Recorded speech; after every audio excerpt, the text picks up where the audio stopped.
வரலாற்று சிறப்பு வாய்ந்த தருமபுரி மாவட்ட விடுதலை சிறுத்தைகள் கட்சியின் சார்பில் ஒருங்கிணைக்கப்பட்டிருக்கிற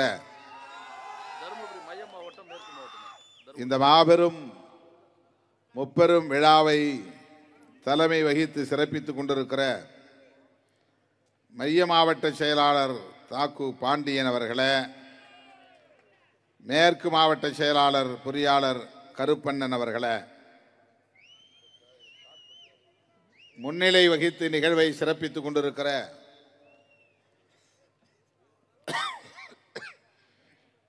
தோழர்கள்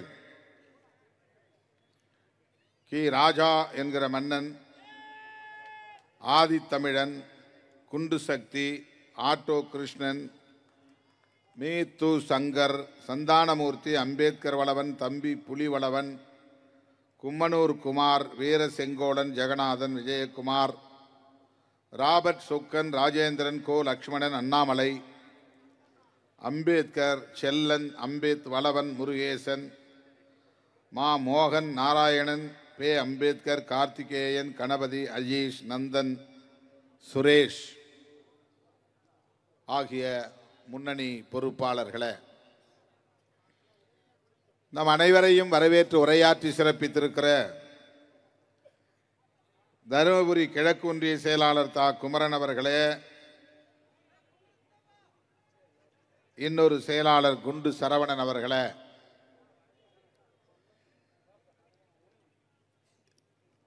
இந்த நிகழ்வில் பங்கேற்று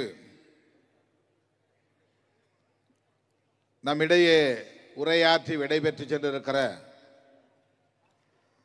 திராவிட முன்னேற்ற கழகத்தின் கடலூர் மாவட்ட செயலாளரும் வேளாண்மை மற்றும் உழவர் நலத்துறை அமைச்சருமான மாண்புமிகு அண்ணன் MRK பன்னீர்செல்வம் அவர்களே, இந்நிகழ்வில் பங்கேற்று உரையாற்றி சிறப்பித்திருக்கிற திராவிட முன்னேற்ற கழகத்தின் நாடாளுமன்ற உறுப்பினர் ஆ மணி அவர்களே, நமது கட்சியின் தலைமை நிலைய செயலாளர் தகடூர் தமிழ்ச்செல்வன் அவர்களே, மாநில துணை பொதுச் செயலாளர் வன்னியரசு அவர்களே, அமைப்பு செயலாளர் கி கோவேந்தன் அவர்களே, திராவிட முன்னேற்ற கழகத்தை சார்ந்த மேனாள் சட்டமன்ற உறுப்பினர் தடங்கம் பே சுப்பிரமணிய அவர்களே, நமது கட்சியின் மண்டல செயலாளர் JK தமிழ் அன்வர் அவர்களே, கோமு நந்தன் அவர்களே, LLF அறிவர் அம்பேத்கர் தொழிலாளர் விடுதலை முன்னணியின் பொதுச் செயலாளர் பொன்னுசாமி அவர்களே, மற்றும் நமது கட்சியின் மூத்த பொறுப்பாளர்கள், முன்னணி தோழர்கள், தருமபுரி கிழக்கு மாவட்ட செயலாளர் சாக்கன் சர்மா அவர்களே, நாடாளுமன்ற தொகுதி செயலாளர் கோட்டை மு கலைவாணன் அவர்களே, மண்டல துணை செயலாளர் மின்னல் சக்தி அவர்களே, துணை செயலாளர் பூமு மாயவன் அவர்களே, மண்டல துணை செயலாளர் ஜிம் மோகன் அவர்களே, தருமபுரி முன்னாள் மாவட்ட செயலாளர் MS ராமன் அவர்களே, கிழக்கு மாவட்டத்தின் முன்னாள் செயலாளர் ஜானகிராமன் அவர்களே, மேற்கு மாவட்டத்தின் முன்னாள் செயலாளர் ஜெயந்தி அவர்களே, நாடாளுமன்ற தொகுதியின் துணை செயலாளர் மு செந்தில் அவர்களே,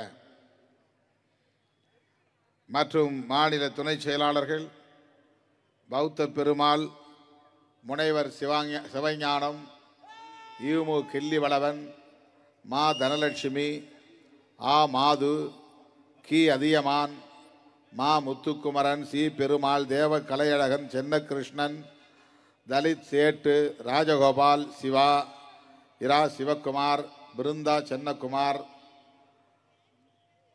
காதர் பாஷா ஆகிய பல்வேறு துணைநிலை அமைப்புகளின் மாநில துணை செயலாளர்களே, அரசு ஊழியர் ஐக்கிய பேரவையை சார்ந்த முன்னணி தோழர்களே, துணைநிலை அமைப்புகளின் மாவட்ட அமைப்பாளர்களே, துணை அமைப்பாளர்களே, ஒன்றிய நகர பேரூர் நிர்வாகிகளே மற்றும் இந்த நிகழ்வில் பங்கேற்று இதனை சிறப்பித்துக் கொண்டிருக்கிற கம்சலா அவர்களே, தனலட்சுமி அவர்களே,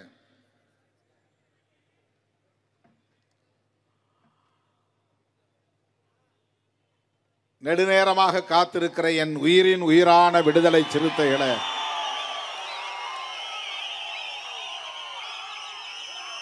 உங்கள் அனைவருக்கும் என்னுடைய பணிவார்ந்த வணக்கத்தை தெரிவித்துக் கொள்கிறேன். பெயர்கள் விடுபட்டிருந்தால் பொறுத்தருள வேண்டுகிறேன். நேரம் மிகவும் கடந்து விட்டது.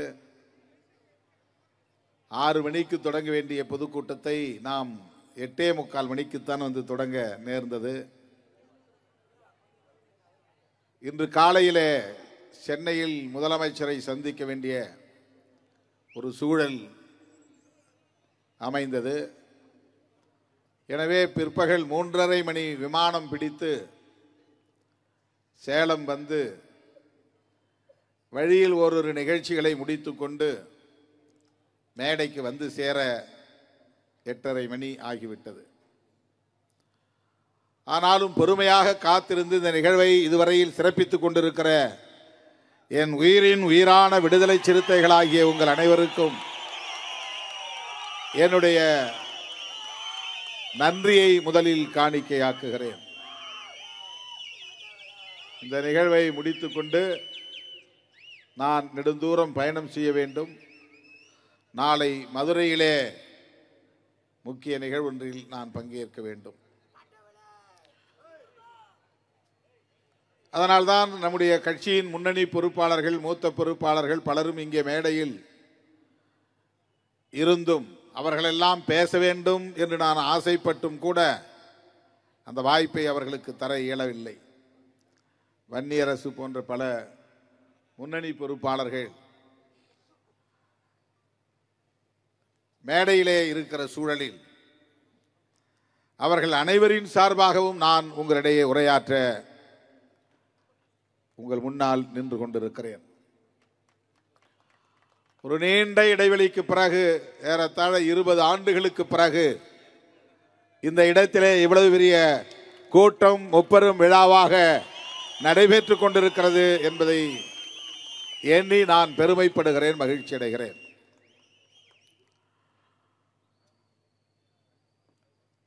இன்றைக்கு 50 லட்சம் ரூபாய் கட்சிக்கு நிதியளிக்கக்கூடிய அளவுக்கு விடுதலை சிறுத்தைகள் வலிமை பெற்றிருக்கிறார்கள் என்பது தருமபுரி மாவட்ட விடுதலை சிறுத்தைகளின் வரலாற்றில் முக்கிய அங்கமாக இது அமைந்திருக்கிறது. கி. கோவேந்தன் அவர்கள் சொன்னதைப் போல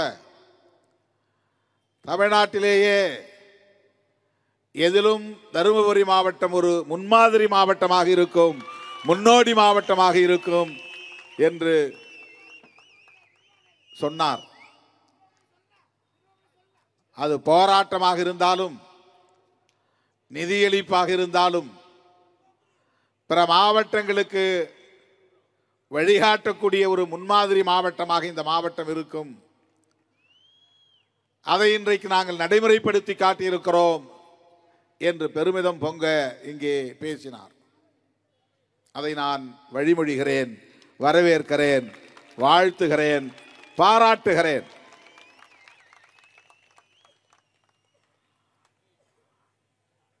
தருமபுரி மாவட்டத்தின் சார்பில் 1 கோடி ரூபாய் கட்சிக்கு தேர்தல் நிதியாக வழங்குவோம் என்கிற துணிச்சல், என்று சொல்லுகிற துணிச்சல் தருமபுரி மாவட்ட சிறுத்தைகளுக்கு இருக்கிறது என்பதே ஒரு சிறப்பு தான். அப்படி சொன்னதன் அடிப்படையில் அரூரிலே முதற்கட்டமாக 30 லட்சம், தருமபுரியிலே இரண்டாவது கட்டமாக 50 லட்சம் என்று இதுவரையில் 80 லட்சம் ரூபாய் தேர்தல் நிதியாக வழங்கியிருக்கிற முதல் மாவட்டம் தருமபுரி மாவட்டம்.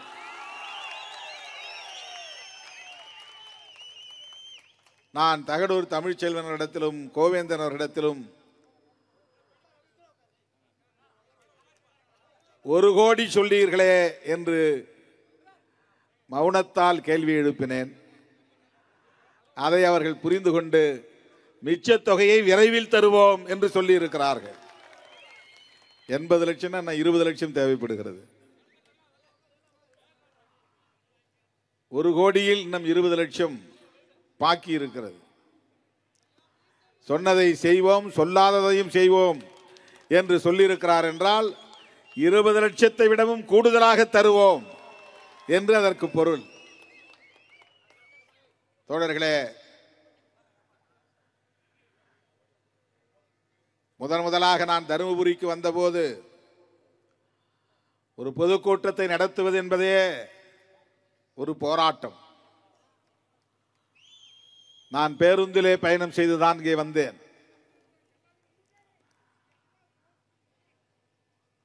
இன்றைக்கு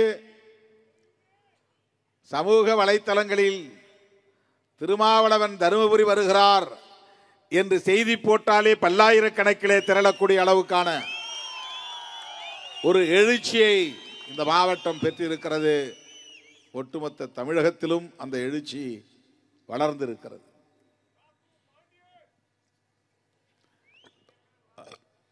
நிதியளிப்பு விழாவாக மட்டுமில்லாமல் தேர்தல் அங்கீகாரத்திற்கான வெற்றி விழாவாகவும் என்னுடைய பிறந்தநாள் விழாவாகவும் இந்த விழா ஒருங்கிணைக்கப்பட்ட சூழலில் இன்னொரு நிகழ்வையும் இதிலே இணைத்துக் கொள்ள வேண்டும் என்று தோழர்கள் என்னிடத்திலே சொன்னபோது உடனடியாக நான் அதற்கு இசைவளித்தேன். அதுதான் இங்கே நடைபெற்ற படத்திறப்பு நிகழ்வு.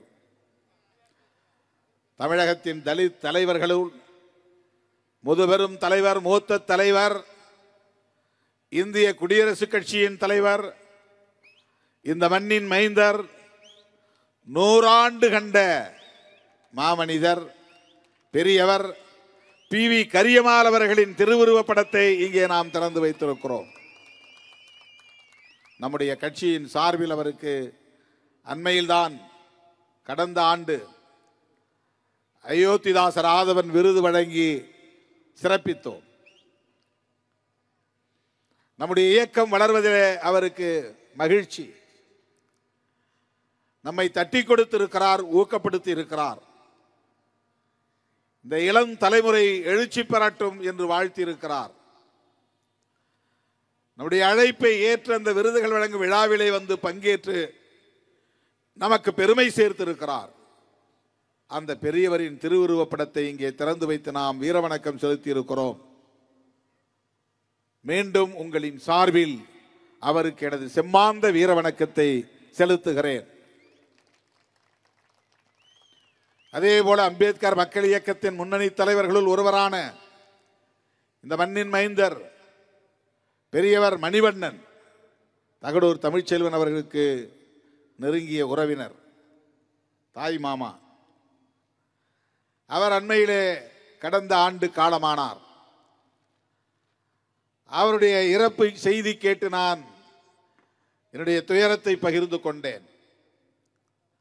இன்றைக்கு அந்த பெரியவரின் நினைவை கூர்ந்து அவர் ஆற்றிய பங்களிப்பை போற்றி அவருடைய திருவுருவப் படத்தையும் திறந்து வைத்து அவருக்கு மலர் தூவி லட்சோப லட்சக்கணக்கான விடுதலை சிறுத்தைகளின் சார்பில் நாம் வீரவணக்கம் செலுத்தி இருக்கிறோம். அந்த இருவரும் தலைவர்களும் ஆற்றிய பங்களிப்பு குறித்து தகடூர் தமிழ்ச்செல்வன் அவர்கள் நேரத்தின் அருமை கருதி சுருக்கமாக எடுத்துரைத்தார். அவரிடத்திலே நான் கேட்டுக்கொண்டேன், அந்த 2 தலைவர்களை பற்றியும் நீங்கள் பேச வேண்டும். நேரமில்லை, நான் பேசவில்லை, நீங்கள் எடுத்து நீங்களே பேசுங்கள் அமைச்சருக்கு அடுத்து என்று சொன்னார். இல்லை இல்லை, நீங்கள் அந்த 2 தலைவர்களை பற்றியும் சில நிமிடங்கள் பேச வேண்டும் என்று நான் கேட்டுக்கொண்டேன். நீங்கள் கூட நேரமாகிவிட்டது, அவரை நிறுத்தச் சொல்லுங்கள் என்று சைகை காட்டினீர்கள். நேரமாகிவிட்டது என்பதனால், ஆனால் நான் அவரை பேசட்டும் என்று சொன்னேன். ஏனென்றால் அந்த 2 தலைவர்களுக்கும் அவர் நெருக்கமாக இருந்தவர். அவர்களை பற்றி அறிந்தவர். இன்னும் நேரம் இருந்தால் நிறைய நேரம் அவர்களை பற்றி அவர் பேசுவதற்கு வாய்ப்பு இருக்கிறது. நேரத்தின் அருமை கருதி அவர் பேச்சையும் நாம் சுருக்கமாக முடித்துக்கொள்ள கேட்டுக்கொண்டோம்.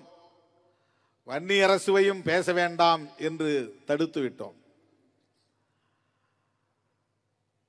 அந்த மாமனிதர்களுக்கு, அந்த மாபெரும் இருவரும் தலைவர்களுக்கு மீண்டும் நான் எனது செம்மாந்த வீர வணக்கத்தை செலுத்துகிறேன். அதே வேளையில் அண்மையிலே காலமான நம்முடைய கட்சியின் முன்னணி பொறுப்பாளர்கள் கப்பல் செந்தில்குமார் அவர்களுக்கும், மகளிர் விடுதலை இயக்கத்தின் மாவட்ட துணை செயலாளர் காளியம்மாள் அவர்களுக்கும், நமது கட்சியின் சார்பில் லட்சோபலட்சக்கணக்கான விடுதலை சிறுத்தைகளின் சார்பில் செம்மாந்த வீர வணக்கத்தை செலுத்துகிறோம். விடுதலை சிறுத்தைகள் கட்சி இன்றைக்கு தமிழக அரசியல் களத்தில் தவிர்க்க முடியாத ஒரு அரசியல் சக்தி என்பதை நாம் அறிந்திருக்கிறோமோ இல்லையோ, நம்முடைய கொள்கை பகைவர்கள் அறிந்திருக்கிறார்கள். பகை வேறெந்த பகையும் கிடையாது. சொத்து தகராறு பகை இல்லை. பாகம் பிரித்துக் கொள்ளுகிற பகை இல்லை. கொள்கை பகைதான். நாம் பேசுகிற அரசியலுக்கும் அவர்கள் பேசுகிற அரசியலுக்கும் பொருந்தாது, ஒத்து வராது என்பதுதான் அந்த கொள்கை பகை என்று பொருள். நாம் பேசுகிற அரசியல் என்ன? புரட்சியாளர் அம்பேத்கர் பேசிய அரசியல் தான் நாம் பேசுகிற அரசியல். நம்முடைய அரசியல் என்ன அரசியல்? தந்தை பெரியார் பேசிய அரசியல் தான் நம்முடைய அரசியல். சிறுத்தைகள் முன்வைக்கும் அரசியல் என்ன அரசியல்? மாமேதை கார்ல் மார்க்ஸ் பேசிய அரசியல் தான் நாம் பேசும் அரசியல், முன்வைக்கும் அரசியல். ஆகவே அம்பேத்கருடைய சிந்தனைகளுக்கு, பெரியாருடைய சிந்தனைகளுக்கு, மார்க்சிய சிந்தனைகளுக்கு எதிரானவர்கள் நம்முடைய கொள்கை பகைவர்கள். அவ்வளவுதான். நமக்கு தனிப்பட்ட முறையிலே எந்த பகையும் கிடையாது. யார் மீதும் நமக்கு சாதி அடிப்படையிலோ மத அடிப்படையிலோ அல்லது வேறு காரணங்களாலோ எந்த பகையும் இல்லை. நாம் பேசுகிற அரசியலோடு முரண்படுவதால் அவர்களை நாம் விமர்சிக்கிறோம்.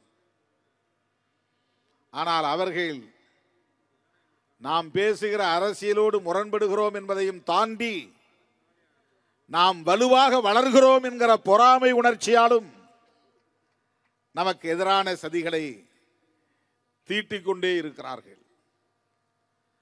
நாம் ஆளுங்கட்சியும் இல்லை, நாங்கள் தான் அடுத்த முதலமைச்சர் என்று தம்பட்டமடிக்கிற கட்சியும் இல்லை.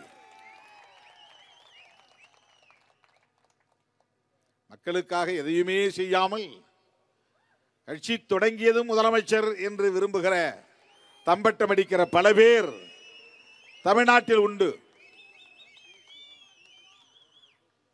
மக்களாக பார்த்து முடிவு செய்ய வேண்டும். இவர்தான் தமிழ்நாட்டின் முதலமைச்சர், இவருடைய கொள்கை பார்வை,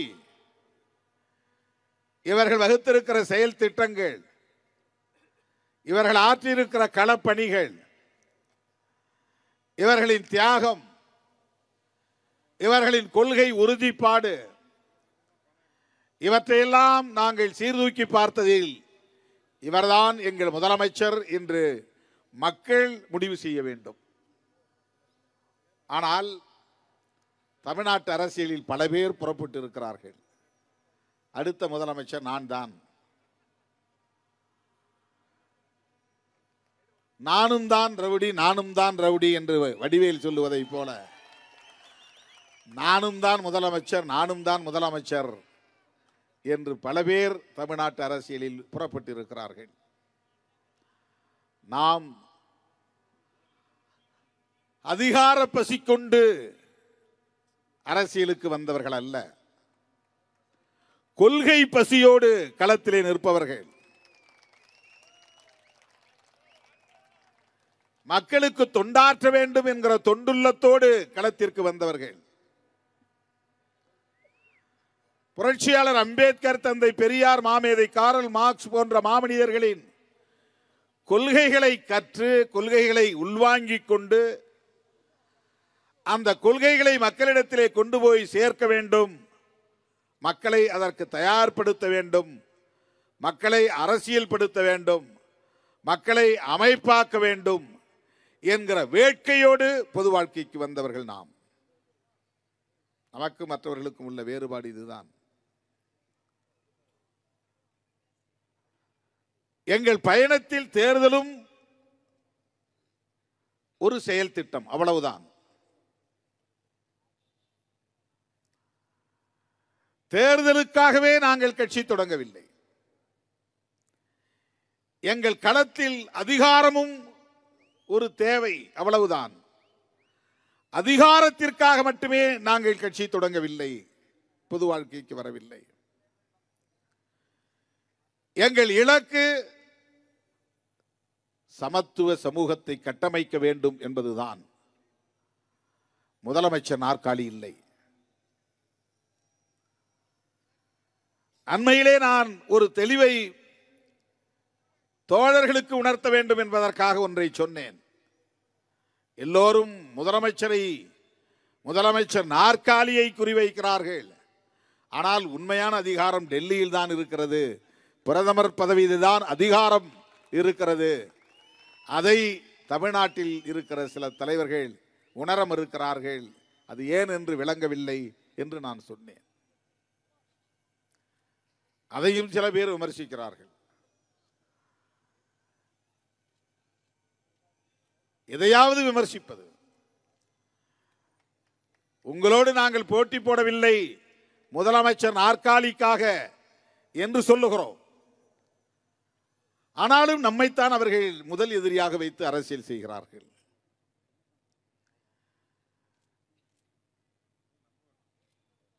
எதை பேசினாலும் அதை விமர்சிக்கிறார்கள்.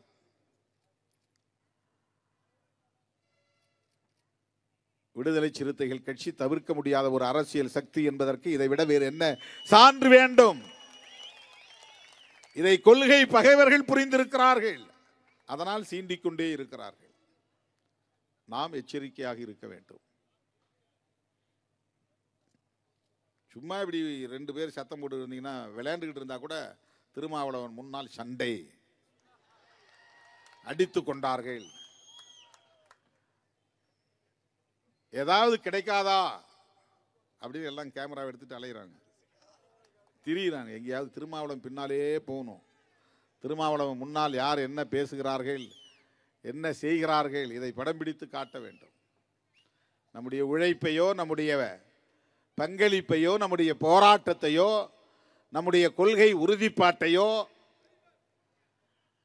தன்னலமற்ற பொது வாழ்க்கையையோ வெளிச்சத்தில் காட்ட வேண்டும் என்று விரும்பாதவர்கள் எப்படியாவது நம்மை பலவீனப்படுத்தி காட்ட வேண்டும் என்பதிலே குறியாக இருக்கிறார்கள்.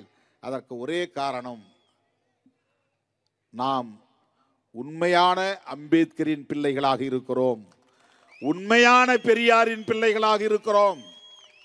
போலியாக இல்லை, உதட்டளவில் இல்லை, பிழைப்புவாத அடிப்படையில் இல்லை.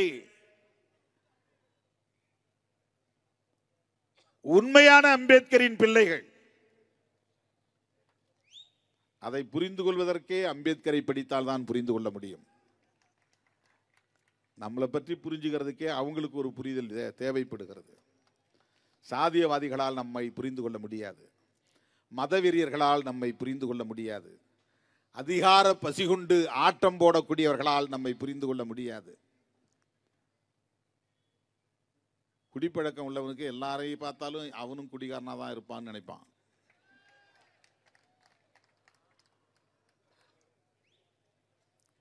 பீடி சிகரெட் குடிக்கிறவனுக்கு மற்றவளை பார்த்தாலும் அப்படின்னு திருட்டுத்தனமா பீடி சிகரெட் குடிப்பான் அப்படின்னு நினைப்பான் மனசுக்குள்ள.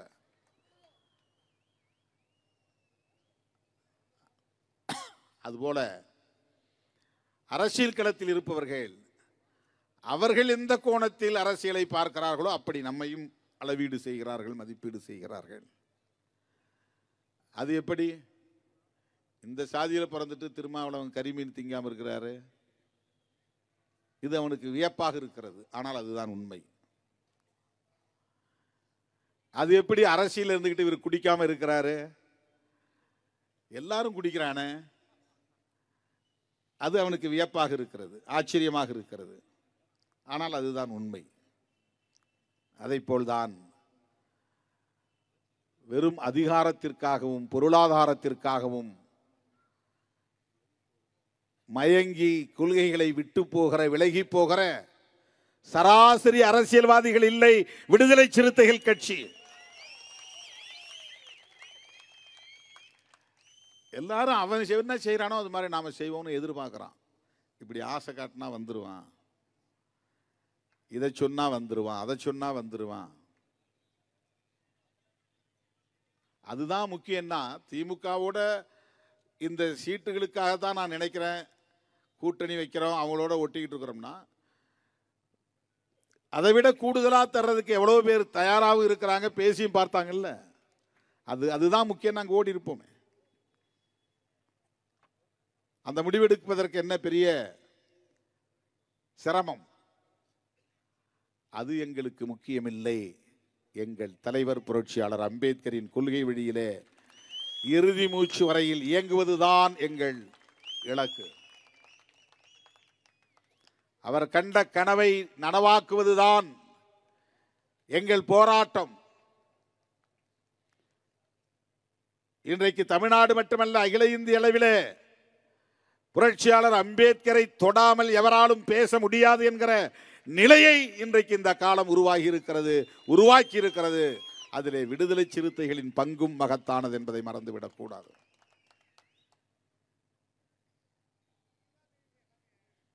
வடமாநிலத்தை சார்ந்த இளைஞர்கள் பல பேர் நம்முடைய அம்பேத்கர் திடலுக்கு வருகிறார்கள். நாங்கள் தேடிக்கொண்டிருந்த தலைமை நீங்கள் தான், உங்கள் தலைமைதான். எங்கள் மாநிலங்களுக்கும் நீங்கள் வர வேண்டும், எங்கள் நிகழ்வுகளில் நீங்கள் பங்கேற்க வேண்டும் என்று அழைப்பு விடுப்பதை இன்றைக்கு நாம் களத்தில் பார்க்கிறோம். நம்மிடமிருந்து அவர்கள் வேறு ஒன்றையும் எதிர்பார்க்கவில்லை, வேறு எதனையும் அவர்கள் எதிர்பார்க்கவில்லை. புரட்சியாளர் அம்பேத்கர் கண்ட கனவை நனவாக்க வேண்டுமானால் இந்திய அரசமைப்பு சட்டத்தை பாதுகாக்க வேண்டும். இந்திய அரசமைப்பு சட்டத்தை பாதுகாப்பதற்கு கொள்கை பிடிப்புள்ள இயக்கம் வேண்டும். அப்படி ஒரு இயக்கம் கடந்த காலங்களில் வட இந்திய மாநிலங்களில் இருந்துதான் தோன்றும் என்கிற நம்பிக்கை இருந்தது. இந்த காலச்சூழலில் தமிழ்நாட்டில் தோன்றி இருக்கிறது. அந்த நம்பிக்கைக்குரிய தலைமை தமிழகத்தில் இருந்து வருகிறார்கள் என்கிற நிலை உருவாகி இருக்கிறது. இதை நான் தற்பெருமை என்கிற அடிப்படையில் சொல்லவில்லை தோழர்களே, இதுதான் யதார்த்தமான உண்மை.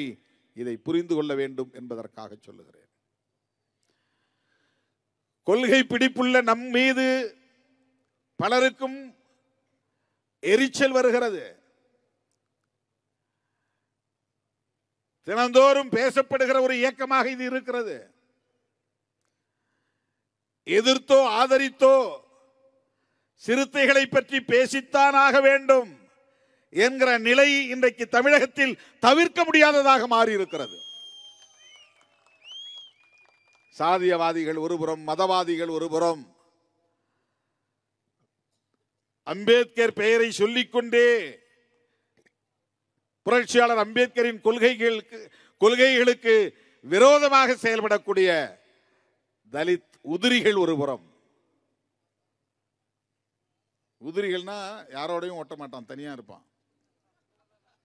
அவன் ஒரு பேனர் வச்சுக்குவான், அவன் ஒரு தலைவர்னு சொல்லிக்குவான். மக்களோடு அவனுக்கு எந்த தொடர்பும் இருக்காது. பேனர் இருக்கும், லெட்டர் பேட் இருக்கும்.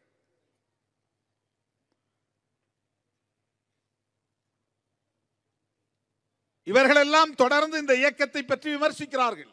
அவங்க சொல்ற ஒரே குற்றச்சாட்டு, திமுகவோடு இவர்கள் உறவு வைத்திருக்கிறார்கள், கூட்டணி உறுதியாக இருக்கிறார்கள், திமுகவுக்கு முட்டுக் கொடுக்கிறார்கள், திமுகவுக்கு ஆதரவாக இருக்கிறார்கள். இதுதான். இதற்கு நான் பல விளக்கங்களை ஏற்கனவே சொல்லி இருக்கிறேன். இன்றைக்கு தேசிய அளவிலே மிகவும் ஆபத்தான ஒரு இயக்கம் உண்டு என்று சொன்னால் ஒப்பீட்டளவில் பாரதிய ஜனதா கட்சி தான் என்பதை திருமாவளவன் மட்டும் சொல்லவில்லை. இடதுசாரி சிந்தனையாளர்கள், ஜனநாயக சக்திகள், முற்போக்கு சக்திகள் அனைவரும் சொல்லுகிறார்கள். அம்பேத்கர் இயக்கத்தில் தான் இருக்கணும்னு அவசியம் இல்லை, கம்யூனிஸ்ட் கட்சிகளில் தான் இருக்க வேண்டும் என்று இல்லை. சுயமாக சிந்திக்கக்கூடியவர்கள், சகோதரத்துவத்தை விரும்பக்கூடியவர்கள், சமத்துவத்தை தேடக்கூடியவர்கள், பாரதிய ஜனதா வலிமை பெறுவது நாட்டுக்கு நல்லதல்ல, ஆர்எஸ்எஸ் இயக்கம் நாளுக்கு நாள் வலிமை பெற்று வருவது ஆபத்தானது. இதை திருமாவளவன் மட்டுமா சொல்லுகிறான்? விடுதலை சிறுத்தைகள் கட்சி மட்டுமா சொல்லுகிறது? அவர்களை எதிர்கொள்வதற்கு என்ன உத்தி என்று வருகிற போது காங்கிரஸ் கட்சியினுடைய தலைவர் ராகுல் காந்தி அவர்கள் இன்றைக்கு வெளிப்படையாக அறிவிக்கிறார், பிஜேபி ஆர்எஸ்எஸ் என்கிற சங் பரிவார்களை வீழ்த்துவதற்கு ஒரே ஆயுதம் இந்திய அரசமைப்பு சட்டம் தான். புரட்சியாளர் அம்பேத்கர் அவர்களால் எழுதப்பெற்ற இந்திய அரசமைப்பு சட்டம் தான். ஏன் காங்கிரஸோடு இருக்கிறோம்? சில கூமுட்டைகள் சொல்வார்கள், காங்கிரஸ் தமிழர்களுக்கு எதிரி, அந்த காங்கிரஸோடு திருமாவளவன் கைகோர்த்து நிற்கிறார்.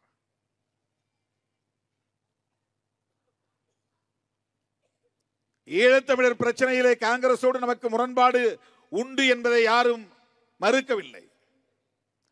ஆனால் இன்றைக்கு இந்தியாவின் பேராபத்தாக இருக்கிற பாரதிய ஜனதாவை வீழ்த்துவதற்கு நமக்கான நட்பு சக்தி காங்கிரஸ் தான், ராகுல் காந்தி தான், இந்தியா கூட்டணி தான். அதிலே இடம்பெற்றுள்ள இடதுசாரிகளும் திராவிட முன்னேற்ற கழகமும் இஸ்லாமிய கட்சிகளும் சிறுத்தைகளின் நட்பு சக்திகள். இதுதான் கொள்கை பார்வை என்பது, கொள்கை சார்ந்த அணுகுமுறை என்பது. 20க்கும் மேற்பட்ட கட்சிகள் ஒன்று சேர்ந்து உருவாக்கி இருக்கிற ஒரு கூட்டணி தான் இந்தியா பிளாக். அதிலே ஒரு உறுப்பு இயக்கம் தான் விடுதலை சிறுத்தைகள் கட்சி. இன்றைக்கு அகில இந்திய அளவில் இருக்கிற ஒரு கூட்டணி கட்சிகளுள் ஒன்று விடுதலை சிறுத்தைகள் கட்சி. ராகுல் காந்தி அவர்கள் உள்ளிட்ட தேசிய கட்சிகளின் தலைவர்கள், மாநில கட்சிகளின் தலைவர்கள் என்று இந்தியா கூட்டணியிலே இடம்பெற்றுள்ள கட்சிகளின் தலைவர்களுக்கு அறிமுகமான ஒரு இயக்கமாக இன்றைக்கு விடுதலை சிறுத்தைகள் கட்சி விளங்குகிறது. நாம் அனைவரும் ஒரே கொள்கை புரிதல் உள்ளவர்கள், இந்த தேசத்தை பாதுகாக்க வேண்டும் என்கிற பொறுப்புள்ளவர்கள். இந்த தேசத்தை பாதுகாப்பதற்கு புரட்சியாளர் அம்பேத்கர் அவர்கள் வகுத்தளித்த அரசமைப்பு சட்டம் தான் ஒரே கருவி, ஒரே ஆயுதம் என்பதில் உடன்பாடு உள்ளவர்கள். அதனால்தான் திமுகவோடும் காங்கிரஸோடும் இடதுசாரிகளோடும் விடுதலை சிறுத்தைகள் கைகோர்த்து நிற்கிறோம். ஏனோ தானோ என்று இல்லை. தமிழ்நாட்டில் நம்முடைய கட்சிகளுக்கு கிடைக்கிற சில இடங்களுக்காக மட்டுமில்லை, தமிழ்நாட்டு நலன்களுக்காக நாம் குரல் கொடுக்கிறோம். தமிழ் மொழியை பாதுகாக்க போராடுகிறோம், மாநில சுயாட்சியை வலியுறுத்துகிறோம், ஈழத் தமிழர்களின் நலன்களுக்காக போராடுகிறோம் என்பதையெல்லாம் உள்ளடக்கமாக கொண்டு ஒரு தேசிய பார்வை நமக்கு தேவைப்படுகிறது. சாதி தமிழ்நாட்டில் மட்டுமில்லை, இந்தியா முழுவதும் இருக்கிறது. சாதியவாதம் தமிழ்நாட்டில் மட்டுமல்ல, இந்தியா முழுவதும் இருக்கிறது. சாதி இங்கே நிலைத்து வாழ்வதற்கு தமிழ்நாட்டு சூழல் மட்டும் காரணம் இல்லை, இந்திய சமூக சூழலே அதற்கு காரணமாக இருக்கிறது. சாதிய கட்டமைப்பு இங்கே நீடிப்பதற்கு மனுஸ்மிருதி என்கிற மனு தர்ம கோட்பாடு காரணமாக இருக்கிறது. எனவே சாதியத்தை வேறறுக்க வேண்டுமானால் இந்திய அளவில் சாதிய எதிர்ப்பு சக்திகளோடு இணைந்து செயலாற்ற வேண்டிய தேவை இருக்கிறது. அவர்கள் கம்யூனிஸ்டுகளாக இருக்கலாம், அவர்கள் காங்கிரஸ் கட்சியாக இருக்கலாம், அவர்கள் லல்லு பிரசாத் யாதவ் தலைமையிலான கட்சியாக இருக்கலாம், முலாயம் சிங் தலைமையிலான கட்சியாக இருக்கலாம், மம்தா பானர்ஜி தலைமையிலான கட்சியாக இருக்கலாம்,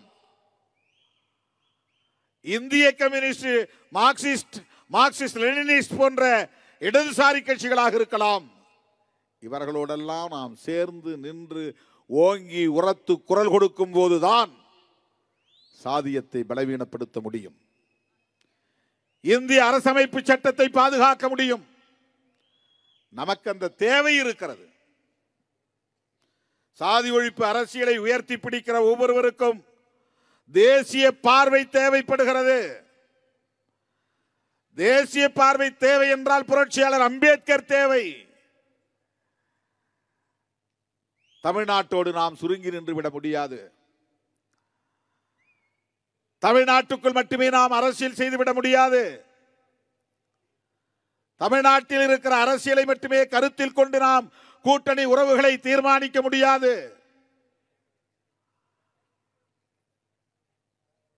எனதருமை தோழர்களே, இதை எவன் புரிந்து கொள்கிறானோ இல்லையோ, என் உயிரின் உயிரான விடுதலை சிறுத்தைகள் புரிந்து கொள்ள வேண்டும். நடிகர்கள் கட்சி தொடங்கும் போதெல்லாம் சிலர் நம்மை சீண்டுகிறார்கள். விஜயகாந்த் வந்தபோது சொன்னார்கள், எல்லாம் எஸ்சி இளைஞர்கள் தான் ஒரு பின்னால போறாங்க. அதுல என்ன அர்த்தம் இருக்குன்னா, எஸ்சி சமூகத்தை சார்ந்த இளைஞர்கள், அரசியல் விழிப்புணர்வு இல்லாதவர்கள், வெறும் சினிமா கவர்ச்சிக்கு மயங்கக்கூடியவர்கள், அதனால் அவர்கள் ஓடிவிடுவார்கள். விஜயகாந்த் எதிர்க்கட்சி தலைவர் என்கிற அளவுக்கு உயர்ந்தார். ஆனால் சிறுத்தைகள் அங்குலம் அங்குலமாக வளர்ச்சி அடைந்து வந்தோம், வலிமை பெற்று வந்தோம், பலவீனப்படவில்லை. ஆனால் அப்போது அப்படி ஒரு பிரச்சாரம் செய்தார்கள். இப்போதும் அதை செய்கிறார்கள். விஜய் வந்த உடனே நான் பதற்றம் அடைகிறேன். 90களில் நான் பேசிய பேச்சை எல்லாம் இப்போது இருக்கிற கத்துக்குட்டிகளுக்கு யாருக்கும் தெரியாது.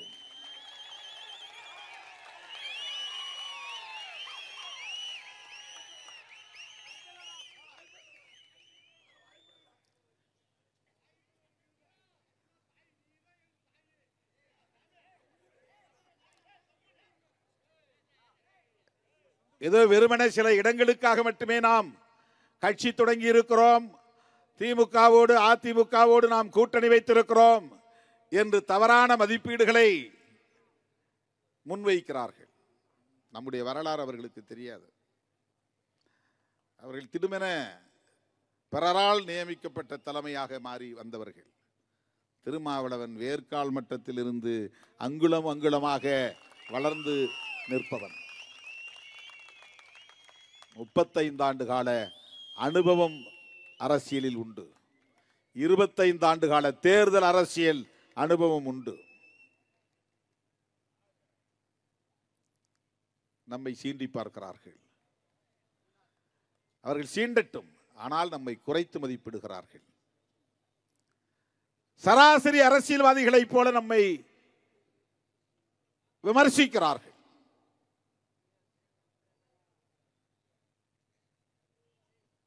எனது அருமை தோழர்களே, நடிகர் விஜய் அவர்கள் கட்சி தொடங்கியதும் சமூக ஊடகங்களிலே என்ன பேசுகிறார்கள் என்றால், தலித்துகள் பெருவாரியாக அவர் பக்கம் போகிறார்கள். ஒருவேளை அப்படி அவர்கள் போனால் அவர்கள் விடுதலை சிறுத்தைகள் கட்சியில் இருப்பதற்கு தகுதியற்றவர்கள் என்றுதான் பொருள். கொள்கை இல்லா பதர்கள் என்றுதான் பொருள். கொள்கை புரிதல் இல்லாத பதர்கள் என்றுதான் பொருள். பதர்கள் போகிறது என்பதற்காக எந்த விவசாயியாவது கவலைப்படுவானா?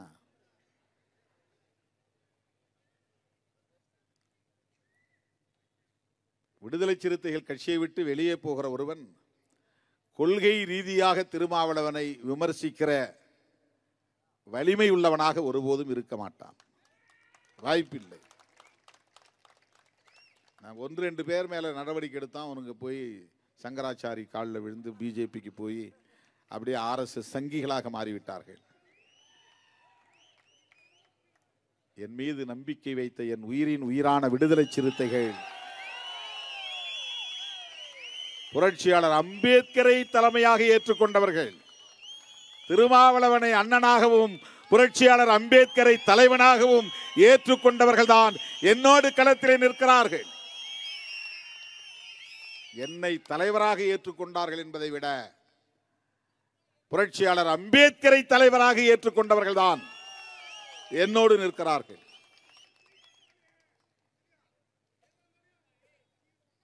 புரட்சியாளர் அம்பேத்கரின் கொள்கைகளை அதிகாரம் இருந்தாலும் இல்லாவிட்டாலும் பேசக்கூடிய வலிமை உள்ளவர்கள் விடுதலை சிறுத்தைகள் மட்டும்தான். அதனால்தான் நான் சொல்லுவதுண்டு, எங்க களம் வேறு, உங்கள் களம் வேறு. எங்களோடு நீங்கள் போட்டி போட முடியாது. ஏனென்றால் நான் உங்களுக்கு போட்டியாக இல்லை, போட்டிக்கு நான் வந்ததும் இல்லை. உங்களோடு நாங்கள் போட்டிக்கு வந்ததே இல்லையே. உங்களால எங்களோட போட்டி போடவும் முடியாது.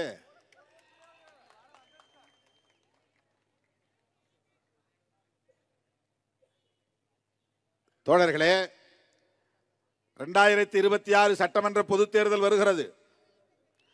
இந்த தேர்தலை ஒட்டி நம்முடைய கொள்கை பகைவர்களுடைய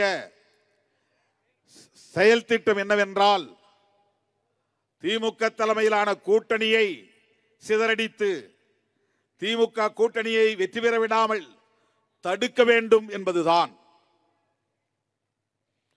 எடப்பாடி அவர்களின் கனவு அதுதான். புதிதாக கட்சி தொடங்கி இருக்கிற நடிகர் விஜய் அவர்களின் திட்டமும் அதுதான். இந்த 2 பேரும் எதை நினைக்கிறார்களோ அதுதான் பிஜேபியின் கனவு திட்டமே. அப்படின்னா 3 பேரும் ஒன்னாயிடுறாங்களா? ஒரே சிந்தனை, ஒரே செயல் திட்டம். இந்த கூட்டணிக்கு எதிராக கருத்து சொல்லுகிறவர்கள் அறிந்தோ அறியாமலோ பிஜேபிக்கு துணை போகிறார்கள். அவங்க பிஜேபியோடும் சேர மாட்டாங்க, அதிமுகவோடும் சேர மாட்டாங்க, விஜயோடும் சேர மாட்டாங்க. ஆனால் திமுக கூட்டணியை கடுமையாக விமர்சிப்பார்கள். அதற்கு என்ன பொருள் என்றால், நான் வழி ஏற்படுத்தி கொடுக்குறேன், நீங்க போய் விளையாடுங்க அப்படின்னு பிஜேபிக்கு வழி ஏற்படுத்தி தரக்கூடியவர்கள். தமிழ்நாட்டிலே பிஜேபி என்கிற ஒரு சமூக சமத்துவத்திற்கு எதிரான கட்சியை வளர்ப்பதற்கு உதவக்கூடியவர்கள் யார் யார் இருக்காங்க பாருங்க. அதிமுக, திமுக கூட்டணிக்கு எதிரான ஒரு அரசியல் கட்சி. பாஜக, திமுக கூட்டணிக்கு எதிரான ஒரு அரசியல் கட்சி. விஜய், திமுக கூட்டணிக்கு எதிரான ஒரு அரசியல் கட்சி. இவை அல்லாமல் சில கட்சிகள், இவர்கள் திமுக கூட்டணியை கடுமையாக விமர்சிப்பார்கள், நம்மையும் சேர்த்து சீண்டுவார்கள். நாம் திமுக கூட்டணியை விட்டு வெளியே வந்தோமானால் ஒரு பையன் நம்மளை சீண்ட மாட்டான், பேச மாட்டான், ஒரு ஆள் கூட பேச மாட்டான். சில பேர் நல்ல ஆள்னு சொன்னாலும் சொல்லுவான், திருமாவளவன் இப்பதான் நல்ல முடிவு எடுத்திருக்கிறாரு, வெரி குட், சபாஷ்.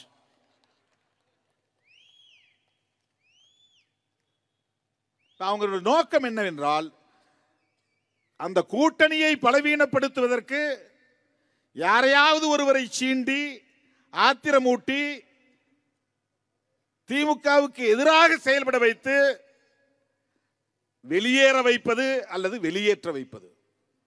உங்களுக்கு புரிகிறதா? இதுதான் அரசியல். நீங்க எல்லாம் சமூக வலைத்தளங்களில் கண்டபடி பேசக்கூடாது, எழுதக்கூடாது, உணர்ச்சி வயப்படக்கூடாது.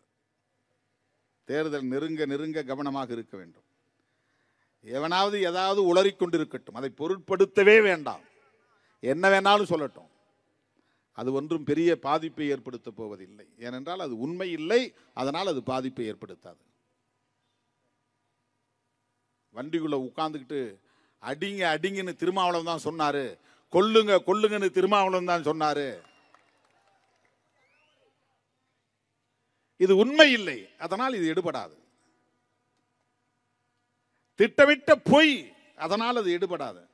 சும்மா அவனுங்களே ஒரு வீடியோ போட்டு அவனுங்களே பார்த்துட்டு இத்தனை ஷேர் போயிருக்குது, வைரலாக போயிட்டுன்னு அவனுக்குள்ளே சர்க்குலேட் பண்ணிக்கிட்டே இருப்பானுங்க. நாம் அதை பொருட்படுத்த தேவையில்லை. நம்முடைய பயணம் நீண்ட பயணம், நம்முடைய பயணம் கொள்கை பயணம். சில இயக்கங்கள் வரும் போகும், காணாமல் போகும்.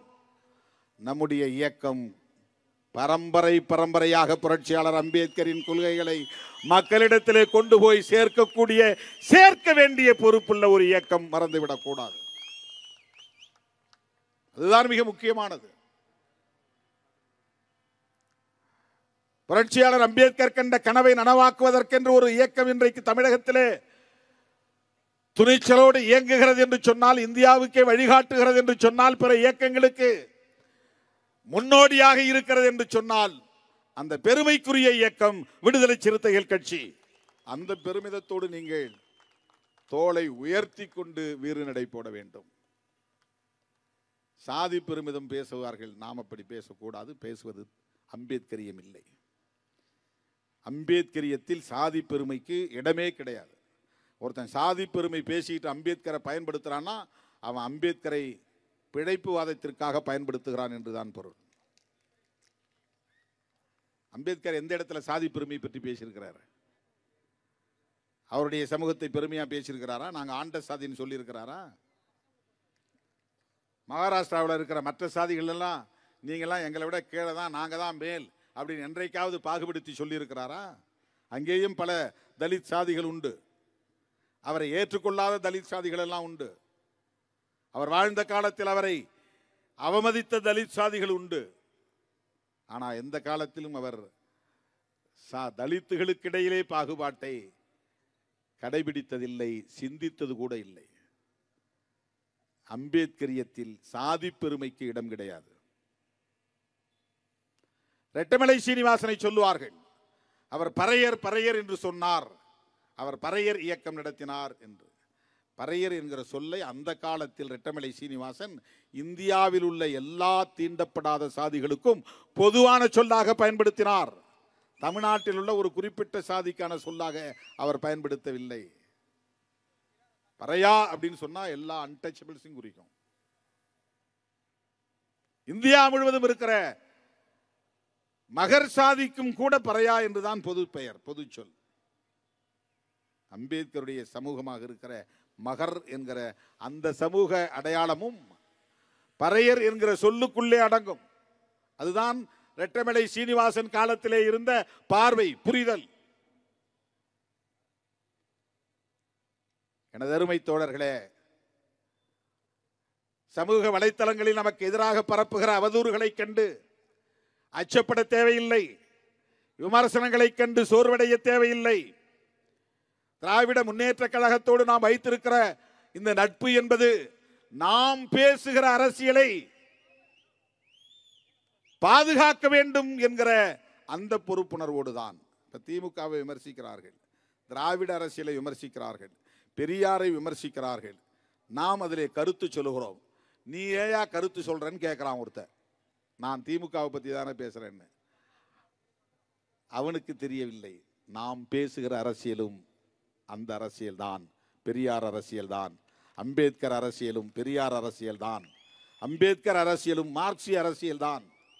நீ எந்த அரசியலை விமர்சிக்கிறாயோ, அதை பலவீனப்படுத்துகிறாயோ, அதன் மூலம் சங் பரிவார்களை வலிமைப்படுத்த துடிக்கிறாயோ, அதை எதிர்கொள்ள வேண்டிய பொறுப்பு திமுகவுக்கும் திகாவுக்கும் மட்டும்தான் இருக்கிறது என்று நீ கணக்கு போடுகிறாய்.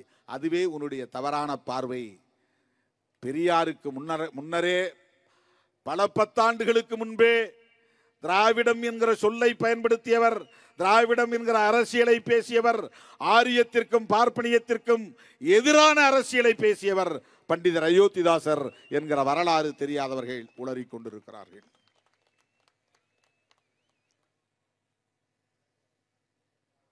எனவே நாம் திராவிட முன்னேற்ற கழகத்தோடு இணைந்து நிற்கிறோம். இன்றைக்கு நம்முடைய மேடையிலே அண்ணன் MRK பன்னீர்செல்வம் அவர்களும் திமுக முன்னணி தலைவர்களும் தோழமையோடு வந்து நிற்கிறார். ஒரு 25 லட்சம் ரூபாய்க்கு மேலாக கட்சி பொறுப்பாளர்கள் தம் சொந்த பையிலிருந்து எடுத்து கொடுத்த நிதி, நம்முடைய ஆதரவாளர்கள் மூலம் நம்முடைய முன்னணி தோழர்கள் திரட்டிய நிதி ஒரு 20-25 லட்சம், 20 லட்சம் சொச்சத்தை முன்னணி தோழர்கள் போட்டு இன்றைக்கு 50 லட்சமாக இந்த கட்சியின் வளர்ச்சிக்கு வழங்கி இருக்கிறார்கள். இந்த நிதியை தந்த பெரும் உள்ளங்கள், பரந்த உள்ளங்கள், நல்ல உள்ளங்கள் திருமாவளவனை பார்த்து கேள்வி கேட்கட்டும், விரலை நீட்டட்டும், விமர்சனம் செய்யட்டும். திராவிட முன்னேற்ற கழகத்தோடும் அதன் கூட்டணி கட்சிகளோடும் விடுதலை சிறுத்தைகள் கட்சி கொண்டிருக்கிற இந்த நட்பு சரியா என்ற கேள்வியை எழுப்பட்டும்.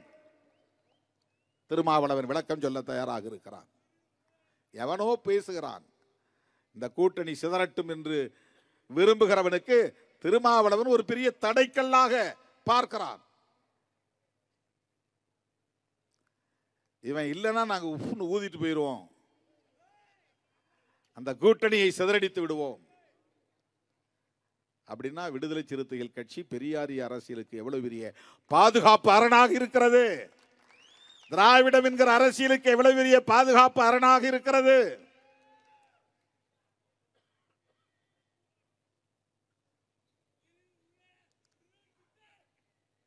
எனதருமை தோழர்களே, என் உயிரின் உயிரான விடுதலை சிறுத்தைகளே, நீங்கள் ஒவ்வொரு கிராமத்தையும் ராணுவ வீரர்களைப் போல இருந்து பாதுகாக்க வேண்டும்.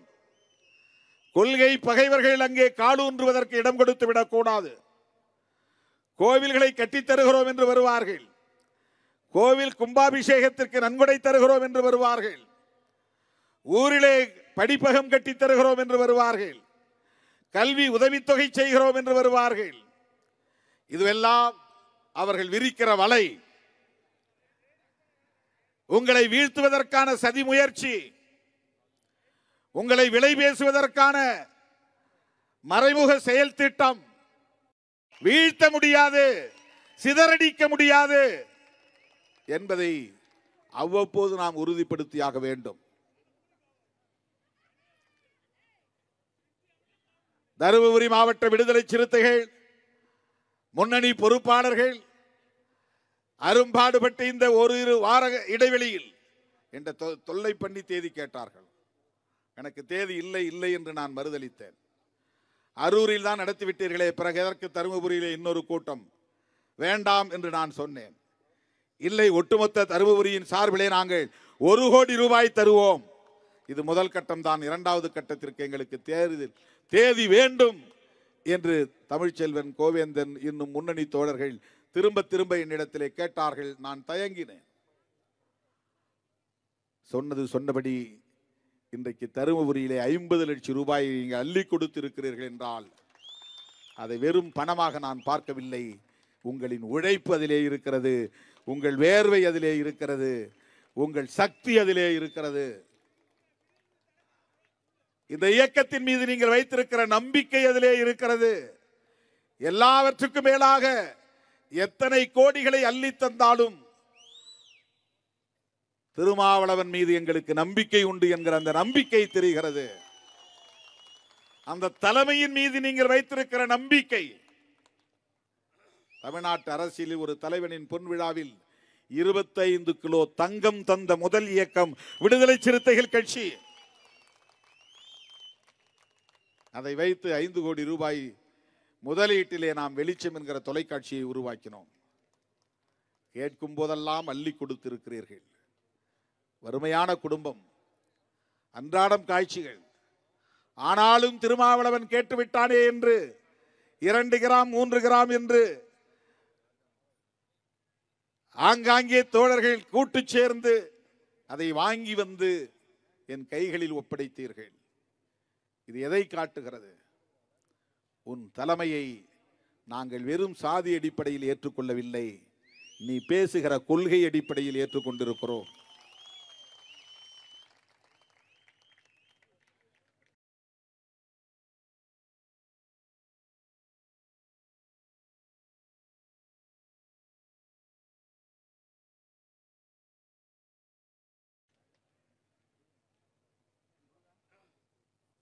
அதைவிட உங்கள் தலைமையின் மீது நாங்கள் வைத்திருக்கிற நம்பிக்கை அபாரமானது என்று உணர்த்துகிறோம் என்பதைத்தான் பொன்விழாவின் போது நீங்கள் அள்ளி தந்த தங்க காசுகள், பொற்காசுகள், அந்த நம்பிக்கை இன்னும் தொடர்கிறது என்பதற்கு சாட்சியம்தான் தருமபுரியிலே நீங்கள் அள்ளி தந்திருக்கிற 50 லட்சம் ரூபாய். பிற மாவட்ட தோழர்களுக்கு நான் இதன் மூலம் சொல்ல விரும்புவது, குறைந்தது ஒருங்கிணைந்த மாவட்டத்தின் சார்பில் குறைந்தது 25 லட்சம் ரூபாய், அதிகபட்சம் 1 கோடி ரூபாய் என்று நிதி வழங்குவதற்கு நீங்கள் இப்போதே தயாராக வேண்டும். தருமபுரியை பின்பற்ற வேண்டும். தருமபுரி சிறுத்தைகளை ஒரு உந்துதலாக எடுத்துக்கொண்டு தருமபுரியே 1 கோடி தந்து விட்டார்கள்.